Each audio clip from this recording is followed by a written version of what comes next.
chapter 11, verse 10. And in that day there shall be a root of Jesse, which shall stand for an ensign of the people.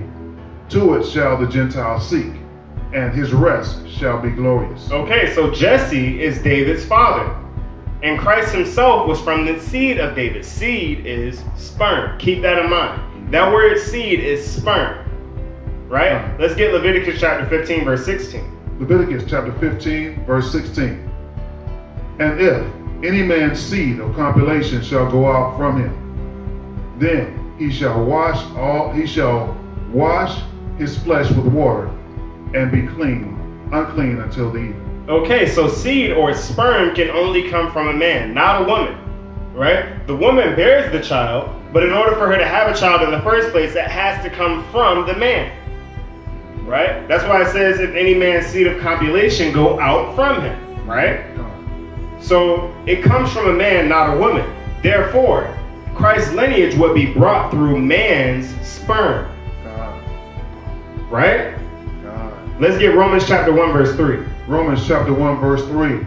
Concerning his son, Jesus our Lord, which was made of the seed of David according to the flesh. According to the what? The flesh. According to the what? The flesh. Okay, so knowing that word, we look at the Greek word there in Romans for seed is 4690 sperma. If you go into your Hebrew Bible concordance and type in G4690, sperma, a masculine word, right? So it's saying concerning his son Yeshua Christ our Lord, who was made of the sperma of David according to the flesh, not spiritual, according to the flesh, right? Let's get Acts chapter 2 verse 29. Acts chapter 2 verse 29. Men and brethren, let me freely speak unto you of the patriarch David, that he is both dead and buried. He's dead and buried. Read. And his sepulchre is with us unto this day. Therefore, being a prophet, and knowing that God has sworn with an oath to him. He made a promise to David. Read.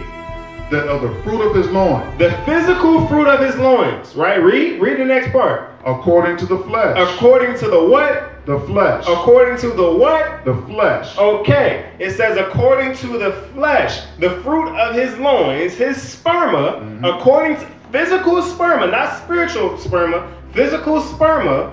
Read. He would raise up Christ to sit on his throne. He would raise up Christ to sit on David's throne. How confident would a king be to have somebody who he doesn't know, who's not from his family, sitting on his throne?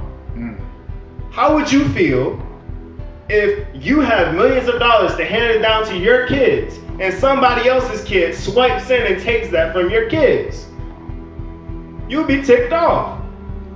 So it's only formidable that the Most High will promise David that Christ, his own seed, will come and sit on his throne after him. David wouldn't have had it any other way. That's right. According to the flesh. Let's get Romans chapter 1 verse 3. Romans chapter 1 verse 3. Concerning his son, Jesus Christ our Lord, which was made of the seed of David, according to the flesh. According to the flesh. Read. And declared to be the Son of God with power, according to the Spirit of holiness, by the resurrection from the dead.